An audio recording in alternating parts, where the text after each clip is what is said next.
Woman returns lost baby zebra to its crying mom. What happened next will make you cry. The savannah held its breath at dawn.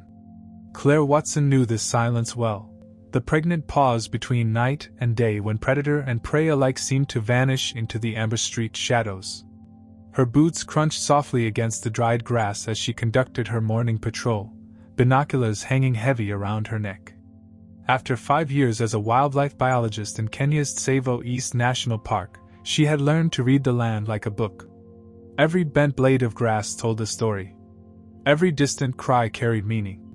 That's why when she heard it, a high-pitched, desperate bleating that cut through the morning stillness, she knew something was wrong. The sound came again, weaker this time. Claire's heart quickened as she recognized the distress call of a baby zebra. But there was something off about it, something that didn't fit the usual patterns of dawn activity. Zebra foals rarely strayed from their mothers, and the cry seemed to be coming from a dense patch of acacia trees, not the open grassland where zebra herds typically grazed. "Base, this is Watson," she whispered into her radio, crouching low. "I'm investigating a possible distress signal in Sector 7, near the eastern acacia grove." "Over." Static crackled back. "Copy that, Watson. Be careful.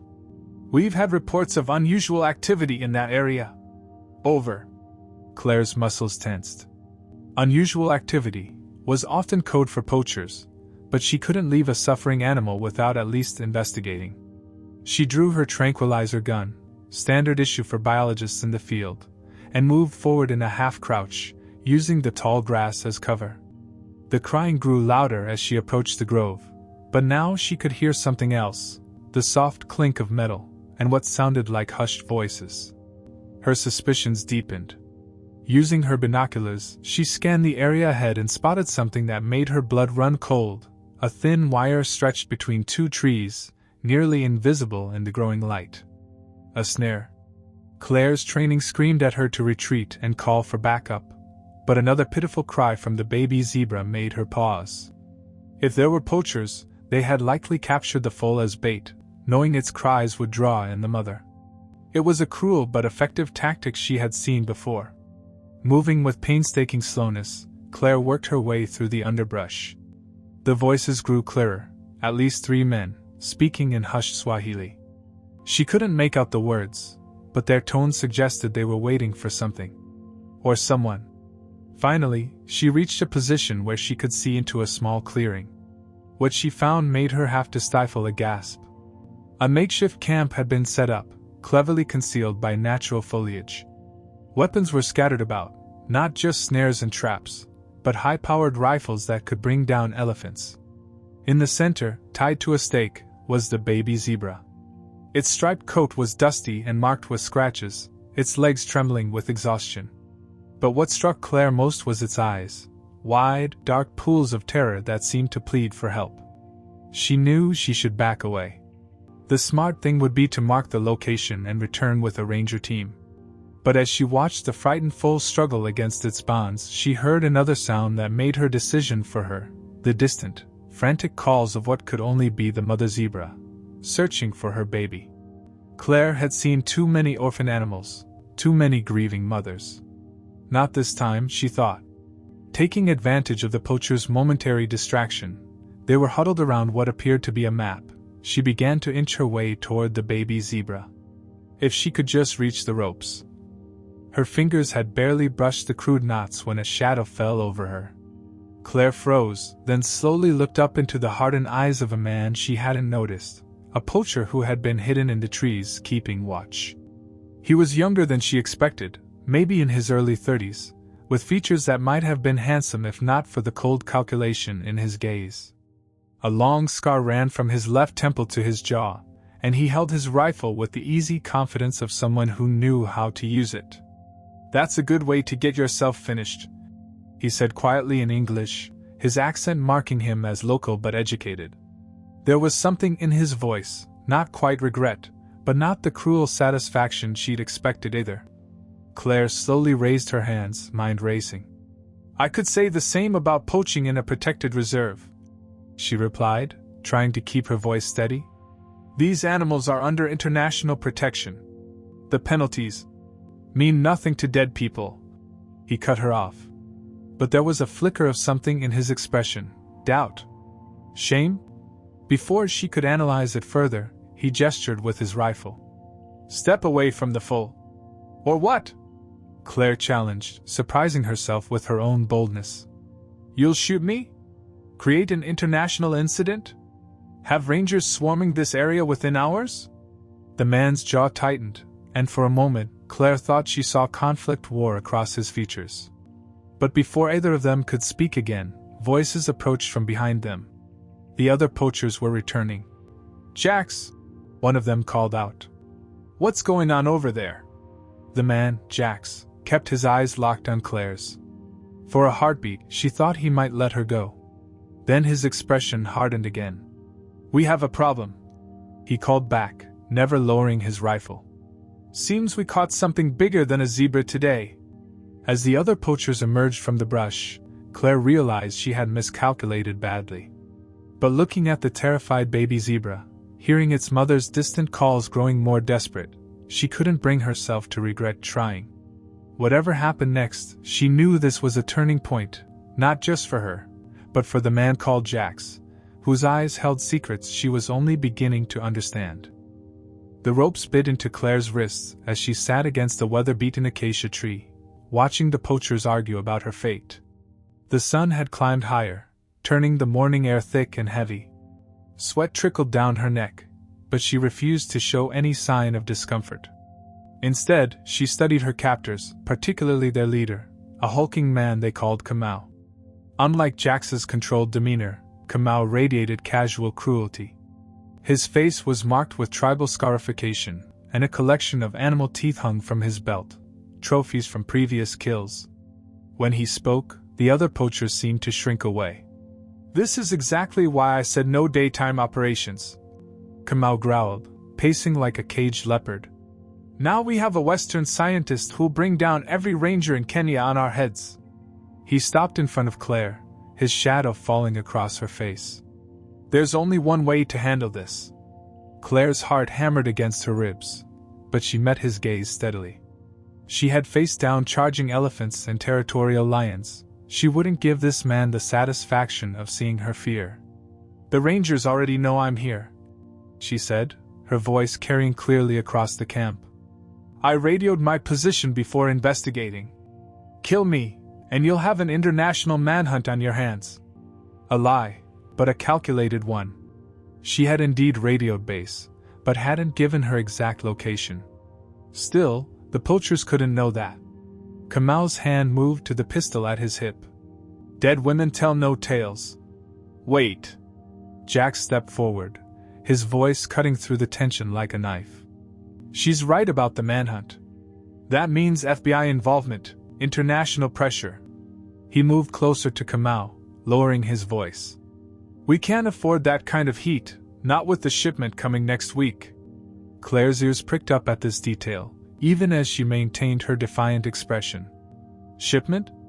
This was bigger than a local poaching operation. Kamau turned on Jax, his face thunderous. Since when are you the cautious one, Jabari? I remember when you would have pulled the trigger without a second thought. Since I learned to think beyond the immediate problem, Jax replied coolly. She's worth more alive. We can use her as insurance if the Rangers get close. And if they don't? He let the implication hang in the air. A tense moment passed as Kamau considered this. Finally, he spat on the ground. Fine. But she's your responsibility. If she causes any trouble, you'll both be feeding the hyenas. He stormed off, barking orders at the other poachers to break camp. As the others bustled around them, Jax crouched next to Claire. His expression was unreadable, but there was something in the set of his shoulders that spoke of internal conflict. That was stupid of you, he muttered, checking her bonds. You should have walked away. Like you did? Claire shot back. From whatever you were before this. His hand stilled for a fraction of a second, a tell that told her she'd hit a nerve. You don't know anything about me. I know you're educated. Your English is perfect, and you understand the political implications of finishing a scientist. I know you're not comfortable with unnecessary violence, or I'd be dead already. And I know you're not here by choice, not really. Jax's jaw tightened. He glanced around to ensure no one was within earshot, then spoke in a harsh whisper. Choice? What choice? When your sister is dying of a treatable disease but you can't afford the medicine? When the banks take everything your parents owned? When the only skills you have are tracking and shooting? His voice cracked slightly. I was a guide at Masai Mara. 10 years showing tourists the wonders of the savannah. Then Amara got sick, and suddenly all those wonders meant nothing compared to a hospital bill. The revelation hung between them like smoke. Claire studied him with new eyes, seeing past the hardened exterior to the guilt that lay beneath. Your sister, is she alive? No, thanks to the system. Jax stood abruptly, as if trying to physically distance himself from the conversation. But the debt collectors still come, and the medicine isn't cheap. So here I am, destroying the very things I spent years protecting. Claire watched the baby zebra, still tethered nearby, its mother's calls growing more distant as the herd was forced to move on. An idea began to form, desperate, perhaps foolish, but possibly their only chance. What if there was another way? She asked quietly. Jax laughed, but there was no humor in it. There's always another way for people with choices. I'm serious. Claire leaned forward, lowering her voice. I have connections, conservation groups, private donors. People who would pay well for someone with your knowledge of poaching operations. Especially if that someone helped shut them down. You're talking about betraying some very dangerous people. I'm talking about redemption. Claire met his gaze steadily. Help me get that baby zebra back to its mother, and I'll help you find a way out. A legitimate way to support your sister without destroying everything you once loved. Jax stared at her for a long moment, conflict written across his features.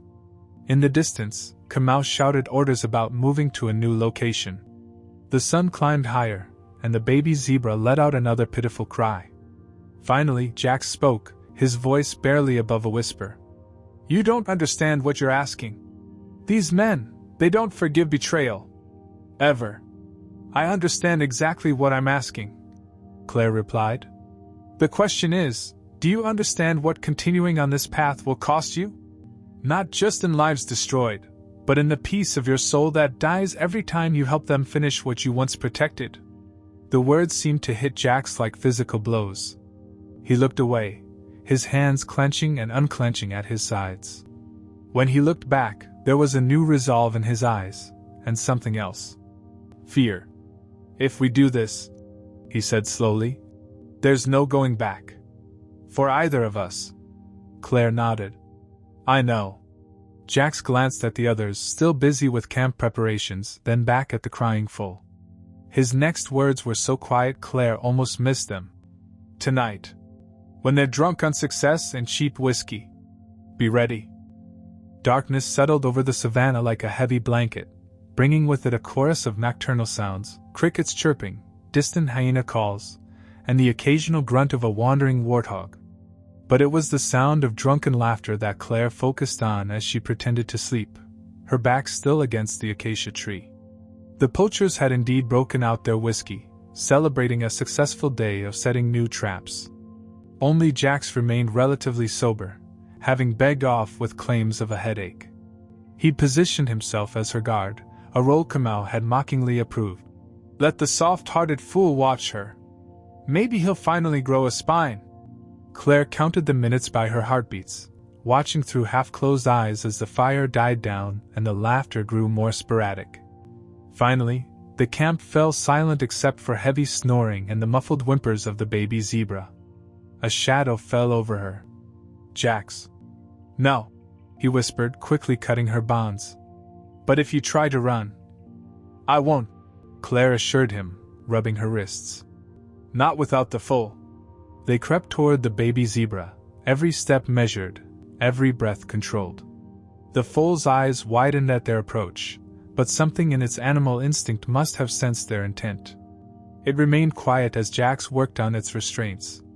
Just as the last rope fell away, a bottle crashed to the ground. Both Claire and Jax froze as one of the poachers stirred, mumbling in his sleep. Seconds stretched like hours until the man rolled over, his snores resuming. "Come on," Jax breathed, gently coaxing the foal to its feet. The baby zebra wobbled, weak from its ordeal, but managed to stand. Claire's heart ached at its condition. They need to move slowly at first. They had made it perhaps 20 feet from the camp when a voice shattered the night. "Traitor!" Claire spun to see one of the younger poachers standing by the dying fire, rifle already raised. Before she could react, Jack shoved her and the foal behind a thick tree trunk. Gunfire exploded through the camp. "Run!" Jax yelled, returning fire with his own weapon. The camp erupted into chaos as the other poachers awakened, curses and confused shouts filling the air. Claire didn't hesitate. Grabbing the foal's makeshift halter, she urged it forward into the tall grass. The baby zebra, spurred by the gunfire and shouts, found new strength in its terror. They crashed through the undergrowth, Claire's scientific knowledge of zebra behavior now serving a desperate purpose as she whispered encouragement to the frightened animal. Behind them, the night erupted into a full-scale pursuit.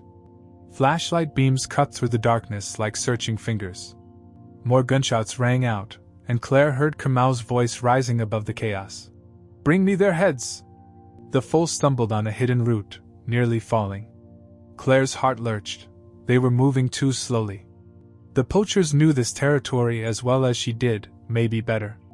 They needed to. A hand grabbed her shoulder, and Claire nearly screamed before recognizing Jax's features in the darkness. "Not that way," he panted, blood streaming from a graze on his arm. "They'll be expecting the obvious route. Follow me." He led them on a winding path through the grassland, occasionally doubling back or crossing their own trail. Claire realized he was using old game trails, paths so subtle she would have missed them even in daylight. The baby zebra struggled to keep up, its breaths coming in ragged gasps. "We have to stop," Claire whispered as the foal stumbled again. "It's too weak." "Stop and we die," Jax replied grimly. But he too could see the animal's distress. "Here." He shrugged off his jacket, fashioning it into a crude sling. "Get it on your back. I'll cover you." The process of lifting the terrified foal was awkward and painful, its hooves scratching Claire's shoulders as she hoisted it up. The zebra's weight made her legs shake, but its warmth against her back sparked a fierce determination. She wouldn't let it die. Not here, not like this. They pushed on through the darkness, the sounds of pursuit growing closer. Twice they had to freeze in place as search parties passed nearby, Claire's muscles screaming from the foal's weight, Jax's rifle trained on the shadows. A familiar sound cut through the chaos, the desperate call of a mother zebra. "She's still searching," Claire whispered, hope surging through her exhaustion. "She must have separated from the herd." Jax nodded, but his expression was grim. "The others will have heard it too. They'll be..." He cut off as flashlight beams appeared ahead of them. More lights flickered to their right. And behind. "They're surrounding us," Claire realized with growing horror. The poachers had used their own tactics against them, herding them like game into a trap. Jax's face hardened with sudden resolve. "Take the foal that way." He pointed to a barely visible gap in the encirclement. "There's a clearing about 200 meters ahead. The mother's calls are coming from that direction. What about you? I'll give them something else to chase." He checked his rifle's ammunition with mechanical precision, but Claire saw his hands trembling slightly. "Jax, no. I know these men." He cut her off. "I know how they think, how they move. I can keep them busy long enough for you to reach the clearing." A ghost of a smile crossed his face. "Besides, isn't this what redemption looks like?" Before Claire could argue, he was moving away from them, his voice suddenly ringing out through the darkness. "Over here, you drunken bastards! Come see what a soft-hearted fool can do!" Gunfire erupted in his direction. Claire heard Kamau's enraged roar. "Jabari!" And the sounds of pursuit shifted away from her position. Tears stinging her eyes, Claire adjusted the precious burden on her back and began moving toward the clearing. The baby zebra, perhaps sensing its mother's proximity, had gone completely still, its heart thundering against her shoulder blades. Behind her, the night exploded with violence. She heard Jax's voice taunting his former companions, leading them on a deadly game of cat and mouse through the darkness. More gunshots. A scream of pain that might have been Jax, might have been one of his pursuers. Claire forced herself to keep moving. The foal's life depended on it. Jax's sacrifice demanded it. The clearing couldn't be far now. The mother's calls were getting louder. The pre-dawn light painted the savannah in shades of gray as Claire stumbled into the clearing, her legs trembling from exhaustion and the weight of the foal. The baby zebra had gone quiet, either from fatigue or some instinctive understanding of the need for silence. In the distance, sporadic gunfire still echoed through the darkness like deadly thunder. The clearing stretched before her, a natural amphitheater ringed by acacia trees and tall grass. And there, illuminated by the first hint of dawn, stood the mother zebra. She was alone, unusual for her species, pacing nervously and letting out occasional distress calls that made Claire's heart ache with their desperation. Claire's shoulders screamed in protest as she carefully lowered the foal to the ground. The baby zebra stumbled, weak-legged and disoriented, but managed to stay standing. For a moment, neither mother nor baby moved, as if frozen in a tableau of disbelief. Then the foal let out a weak cry. The mother's head snapped up, ears forward, nostrils flaring. She took one hesitant step forward, then another, her hooves barely touching the ground as if she were walking in a dream. The baby zebra wobbled toward her, gaining strength with each step. Claire pressed herself against the tree, unwilling to interfere with the reunion but unable to look away. The mother zebra reached her baby and began frantically nuzzling it, checking for injuries, breathing in its scent as if to convince herself this wasn't some cruel trick. The foal pressed against her, trembling, while she licked its dust-covered coat clean. A lump formed in Claire's throat as she watched them. In her years of studying African wildlife, she'd documented countless animal behaviors, but nothing had prepared her for the raw emotion of this moment. The mother's love and relief were as palpable as the warming air around them. A branch snapped in the underbrush behind her.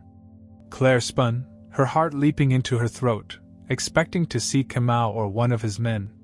Instead, she found herself staring at Jax. He was barely recognizable. Blood matted his hair on one side, and he clutched his left arm close to his body.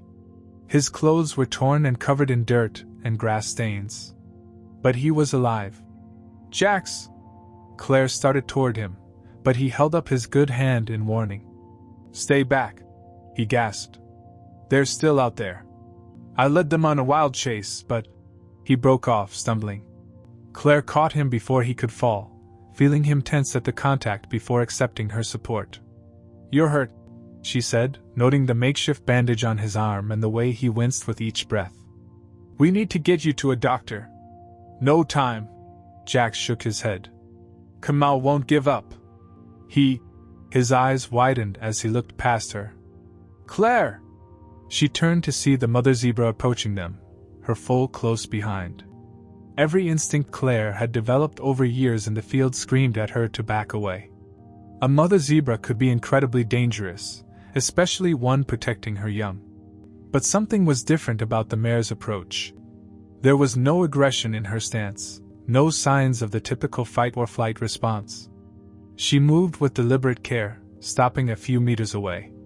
Her dark eyes seemed to study them with an intelligence that transcended species. "I've never seen anything like this," Claire breathed. In all her years of research, she never witnessed a wild zebra approach humans so calmly, especially after what the foal had endured. The baby zebra, perhaps emboldened by its mother's behavior, took a tentative step toward them. To Claire's amazement, it stretched its neck out and gently nudged Jax's injured arm. Jax went completely still, tears filling his eyes. "I'm sorry," he whispered to the foal. "I'm so sorry for what we did to you." The mother zebra made a soft nickering sound, as if in response to his words. Then, with graceful dignity, she turned and began leading her baby away. The foal looked back once, meeting Jax's gaze with those same dark eyes that had pleaded for help in the poacher's camp. But now they held something different, not fear, but a kind of acceptance. Claire watched them disappear into the growing dawn, mother and child reunited against all odds. When she looked at Jax, she saw tears streaming freely down his face. "I've seen them finished," he said quietly. "So many of them. Mothers, babies, whole families torn apart for their skins, for trophies, for money that never seemed worth it even when I was receiving it." He looked down at his bloodied hands. "How do you wash away that much blood?" "By choosing to be better," Claire replied, her voice gentle but firm. "By fighting to protect what you once helped destroy." She touched his uninjured arm. "That's what you did today." The moment was shattered by distant shouts. Kamau's voice carried on the morning air, filled with rage. "They're sweeping the area," Jax said grimly. "They won't stop until they find us." He tried to stand straighter but nearly collapsed from the effort. Whatever adrenaline had kept him going was rapidly fading. Claire made a quick decision. "The ranger station isn't far. Less than 2 kilometers east. We can." "No." Jax's voice was firm despite his weakness. "You go. I'll lead them in the opposite direction. You can barely stand." "Exactly." A grim smile crossed his face. "They'll catch me quickly, which means they'll stop looking for you. And a dead man can't reveal their secrets. I'm not leaving you to die. You don't have a choice. I've made mine." He pushed away from her support, swaying slightly. "Go. Get help. Shut them down before they destroy anything else." Claire opened her mouth to argue, but the look in his eyes stopped her. She recognized the same resolve she'd seen in the mother zebra, the willingness to sacrifice everything for what mattered most. But as she turned to go, a new sound cut through the morning air. A sound that changed everything. The rhythmic thump of helicopter blades. Jax's eyes widened as a Kenya Wildlife Service chopper appeared over the tree line, its searchlight cutting through the remaining darkness. More sounds joined the chorus: vehicle engines, radio chatter, the barking of tracker dogs. "Looks like someone heard those gunshots," Claire said with a grim smile of her own. "Still want to sacrifice yourself?" For the first time since she'd met him, Jax looked truly uncertain. "They'll arrest me," he said quietly. "I'll go to prison." "Yes," Claire agreed. "But you'll be alive. And when you get out, you'll have a chance to make things right." She held out her hand. "What do you say? Ready to really earn that redemption?" The shouts were getting closer. The helicopter's searchlight swept the clearing. Time seemed to stretch like a wire about to snap. Finally, Jax reached out and took her hand. The ranger station's interrogation room felt smaller than it actually was, its military green walls seeming to close in as the hours passed. Claire watched through the one-way glass as Jax sat alone at the metal table, his injuries now properly treated but his posture speaking of a deeper pain. The events of the past 24 hours played through her mind like a fever dream: the desperate escape, the zebra's reunion, the dramatic rescue. The poachers had scattered when the helicopter arrived, but not before Kamau had gotten off one final shot, missing Jax but making his intentions clear. 3 of the lower-ranking members had been captured, but Kamau and several others had vanished into the bush like smoke. "He's been asking for you," Chief Ranger Marcus Odhiambo said, coming to stand beside her. The veteran ranger's face was etched with lines of concern. "Though I'm still not sure why we're keeping him here instead of the police station in Voi." "Because he has information we need," Claire replied, not taking her eyes off Jax. "Information about something bigger than a few poached zebras." Marcus raised an eyebrow. "The shipment he mentioned?" Claire nodded. "Whatever they're planning, it's happening next week. And given the weapons I saw in their camp, we're not talking about bush meat or traditional poaching." She turned to face the Chief Ranger. "Let me talk to him. He trusts me." "Trust?" Marcus's laugh was bitter. "He's a poacher, Dr. Watson. They'd sell their own mothers for the right price." "He's also the reason I'm alive," Claire countered. "And the reason that baby zebra is back with its mother instead of being used as bait for God knows what." Marcus studied her for a long moment, then sighed. "Fine. But we're recording everything, and I'll be watching. If he tries anything, He won't. Claire's voice held absolute certainty. The interrogation room door felt heavy as she pushed it open. Jax looked up, and for a moment she saw relief flash across his features before the guarded expression returned. Come to check on your investment in redemption? His tone was light, but Claire could hear the underlying tension. She sat across from him, noting how he cradled his bandaged arm. How are you feeling? Like someone who got shot at by his former colleagues. He attempted a smile that didn't reach his eyes. Though I suppose I deserved worse. Is that why you're still protecting them? Jax's expression hardened. I've told your rangers everything about last night. But not about next week. Claire leaned forward. Not about the shipment. The silence that followed was deafening. Jax's eyes darted to the one-way glass, then back to Claire. When he spoke, his voice was barely above a whisper. You don't understand what you're asking. These aren't just local poachers, Claire. The operation, it goes higher. Much higher. Tell me. Jax ran his good hand through his hair, a gesture of frustration and fear. There are people involved, powerful people. Officials, international buyers, even some supposed conservationists. The zebra trapping was just a cover, a way to establish a pattern of normal poaching activity. A cover for what? Rhino horn. But not just any rhinos. Jax's voice dropped even lower. They've located a secret breeding program. One of the last populations of northern white rhinos in Kenya. The security there is tight, but with inside help. He trailed off, the implications hanging heavy in the air. Claire felt her blood run cold. The northern white rhino was practically extinct in the wild. A secret breeding population would be worth millions on the black market, both to poachers and to legitimate conservation efforts. That's why the heavy weapons, she realized. You're not just planning to sneak in. You're planning a full assault. Jax nodded grimly. Kamau has military connections. The plan is to hit the facility at night, overwhelm the guards, and take everything. The rhinos, the research, all of it. Some will go to private collectors, others will be finished for their horns. Either way, it's the end of the species. Unless we stop it. You don't know these people like I do. Jax's voice cracked with emotion. When I joined, I thought it was just about survival, about paying for Amara's treatment. But the deeper I got, the more I saw. There are people involved who could make us all disappear with one phone call. Claire reached across the table, not touching him but leaving her hand palm up, an offer. And what about the rhinos? The zebras? All the other animals that will disappear if no one stands up to these people? I'm a marked man already, Jax said quietly. The moment I helped you escape, I signed my death warrant. If I talk, we can protect you, Claire insisted. Witness protection, a new identity.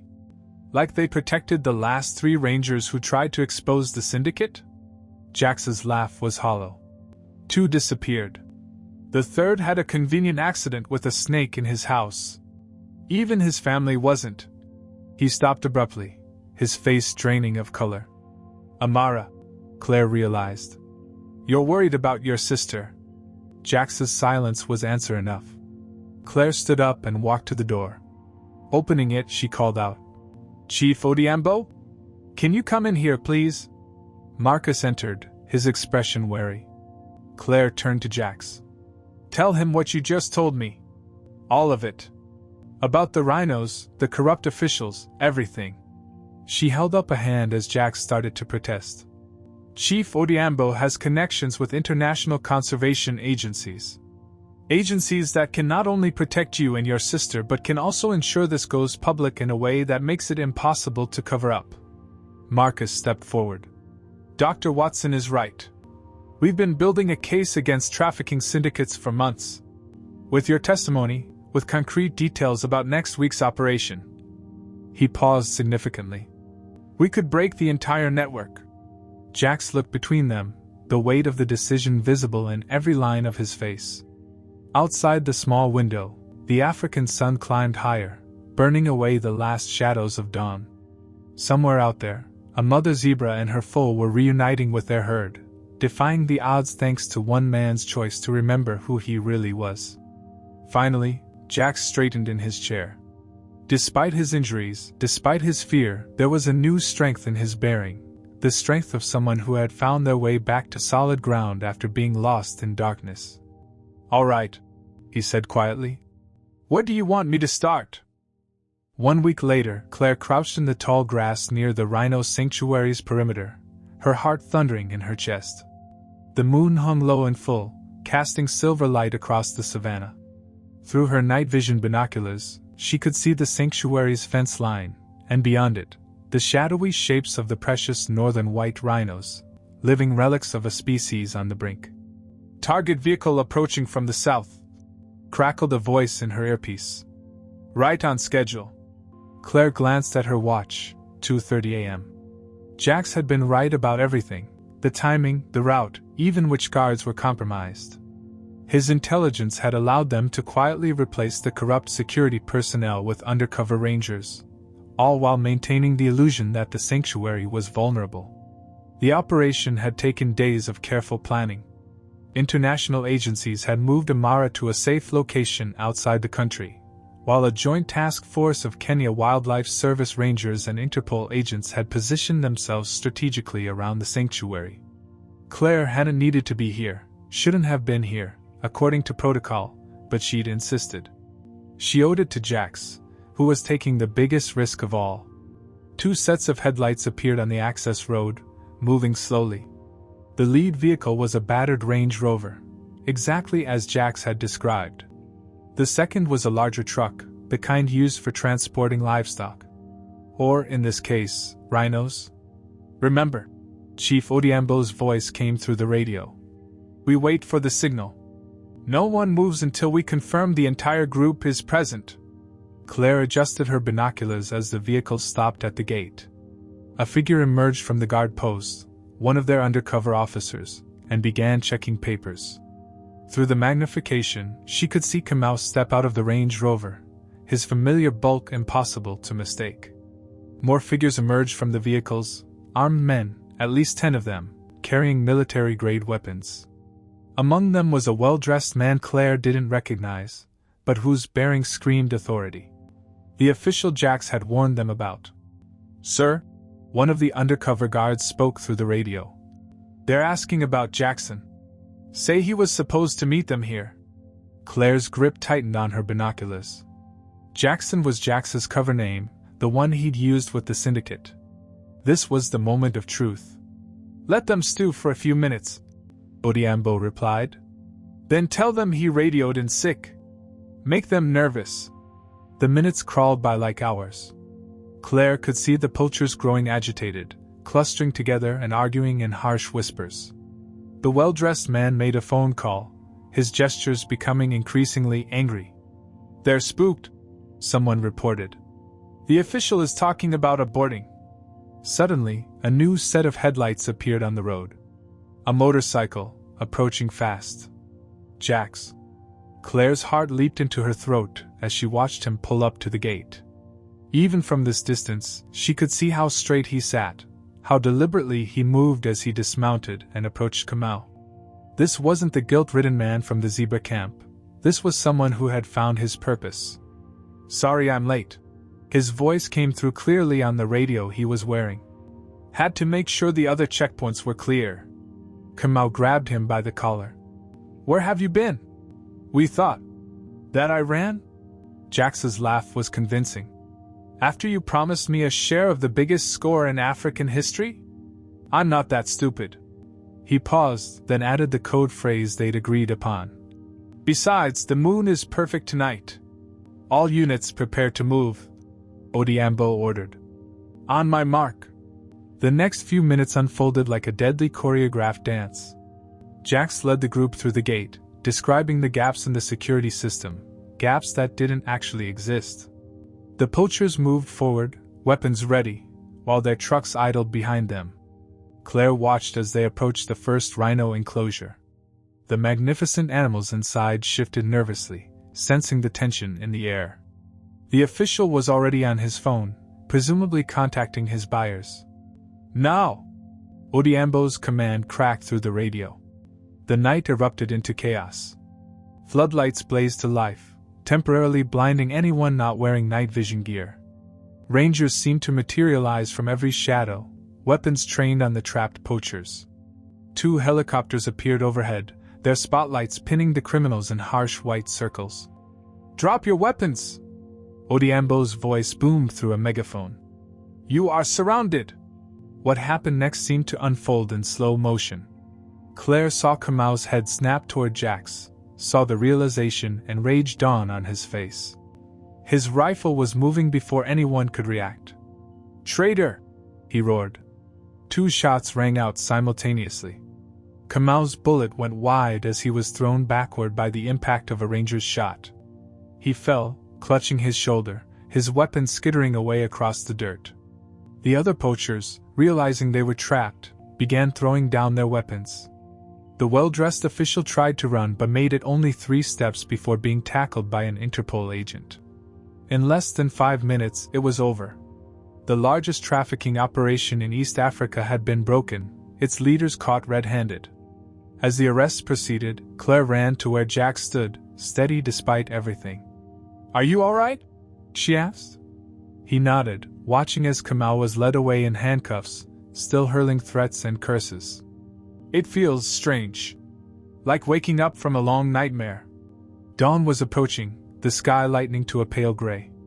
As the last perpetrators were loaded into vehicles, Chief Odhiambo approached them. "The Minister of Environment is already on his way," he reported. "With the evidence we've gathered and the officials' phone records, this goes all the way to the top. The entire network will be exposed." He turned to Jax. "You did good work tonight. Your testimony will be crucial in the trials to come." Jax nodded soberly. "And my sister?" "Safe in London," Claire assured him. "The wildlife conservation group I contacted has offered her not just protection, but a full scholarship to study veterinary medicine. She'll be helping animals instead of—" He trailed off, but Claire understood. "Speaking of helping animals," Odhiambo said with a slight smile, "there's something you should see." He led them to his vehicle and drove for about 20 minutes, heading east as the sun began to rise. They stopped at a familiar clearing, the same one where the mother zebra had been reunited with her foal. And there they were. The zebra herd grazed peacefully in the morning light, at least 30 strong. Among them, Claire spotted the mother and baby they had saved. The foal had recovered completely, prancing around its mother with the boundless energy of youth. "They've been coming back to this area every morning," Odhiambo explained. "Our researchers have been tracking them. The herd has actually grown, 2 other groups have joined them. It's becoming one of the most successful zebra populations in the region." Jax watched the animals in silence, tears streaming freely down his face. The mother zebra looked up, and for a moment, Claire could have sworn she recognized them. "Do you think she forgives me?" Jax asked quietly, echoing his words from that first morning. Claire smiled, remembering her answer. "She doesn't need to. She just knows her baby is home." She touched his arm gently. "And now, thanks to you, so many other animals will stay home too." The sun climbed higher, painting the savannah in shades of gold. In the distance, the zebra herd moved on, disappearing into the tall grass like a beautiful dream. But this was no dream. This was reality, a reality where one person's choice to remember their true nature had changed everything. As they drove back to the ranger station, Claire glanced at Jax. He sat straighter now, the weight of his past lifting with each mile. There would be challenges ahead, trials to face, testimony to give, a new life to build. But watching him gaze out at the awakening savannah, she knew he would face them all. After all, redemption wasn't a single moment but a journey. And his journey, like the endless African plains stretching before them, was just beginning.